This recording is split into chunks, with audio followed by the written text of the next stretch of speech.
Bon, ceux d'entre vous qui aiment exposer leur amour sur les réseaux sociaux à base de déclarations enflammées, photos où on est plus amoureux que jamais, et puis 3 mois après, non seulement c'est fini, mais on se déteste, cette vidéo est pour vous.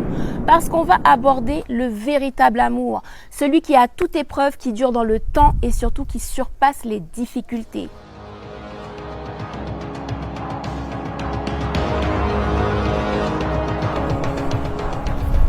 Bienvenue sur Afrique Résurrection, je suis Safia Njoy-Life, chercheuse en histoire et culture africaine.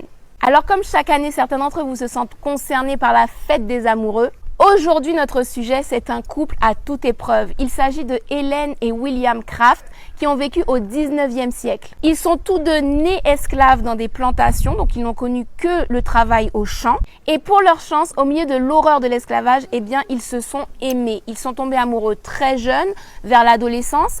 Et 6 ans plus tard, ils ont décidé de s'unir pour la vie en se mariant. Bien évidemment, ce n'était pas un mariage officiel en mairie comme on connaît aujourd'hui. Là, c'était un mariage clandestin, tellement clandestin que le maître, qui n'était pas au courant, a vendu l'un d'entre eux à quelqu'un d'autre. Et donc, Hélène et William étaient voués à être séparés. De là, ils ont pris la décision de s'évader puisque c'était la seule solution qui leur permettait de rester ensemble. Et c'est là que commence l'aventure extraordinaire de Hélène et William. Ils mettent en place un plan extrêmement bien réfléchi. Je dois vous préciser que Hélène est métisse. Sa mère s'est fait violer par le maître de la plantation qui est blanc. Et donc Hélène est ressortie avec une peau extrêmement claire et des cheveux plutôt lisses. Donc l'idée de William et Hélène concernant leur évasion, c'est de déguiser Hélène en homme blanc. 2 raisons à cette idée. La première, c'est que lorsque l'alerte de leur évasion sera donnée, ce seront une femme et un homme qui seront recherchés, non pas 2 hommes. La deuxième raison, c'est qu'ils comptent s'échapper en train et qu'à l'époque, les mœurs ne permettaient pas qu'une femme blanche puisse voyager avec un homme noir. Donc lorsqu'Hélène serait déguisée en homme blanc, eh bien William passerait pour son domestique qui l'accompagne. Alors pour donner vie à ce plan, William achète des vêtements d'homme et des billets de train de première classe parce que personne ne penserait à chercher 2 esclaves en première classe. Normalement, si vous suivez bien, votre question c'est: où est-ce qu'il a eu l'argent? C'est un esclave. Eh bien William était charpentier et il était loué par son maître à d'autres plantations.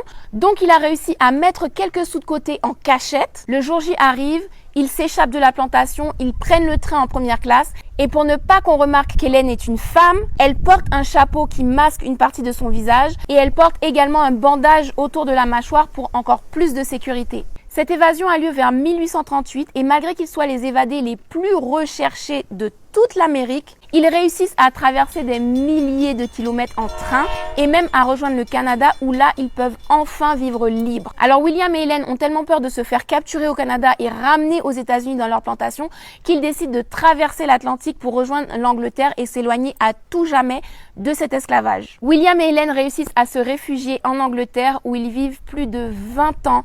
Ils auront 5 enfants, ils restent unis, très amoureux. William devient ébéniste, elle devient couturière et avec leur petit salaire, ils réussissent à économiser pour imprimer un livre, celui de leur biographie. Il a été publié en 1860, c'est-à-dire 22 ans après leur fuite. Et ce livre a été énormément utilisé par les abolitionnistes aux États-Unis pour réclamer la fin de l'esclavage. Pour finir sur l'histoire d'amour extraordinaire entre William et Hélène qui leur ont fait traverser le pire pour pouvoir rester ensemble, eh bien ils sont finalement rentrés aux États-Unis après l'abolition de l'esclavage et là ils ont fondé une école pour apprendre aux anciens esclaves à lire et à écrire. L'histoire d'Hélène et William est très célèbre aux États-Unis, vous pouvez la retrouver dans des dessins animés, dans des bandes dessinées et une série très populaire s'est inspirée de cette histoire. Si vous avez apprécié cette histoire,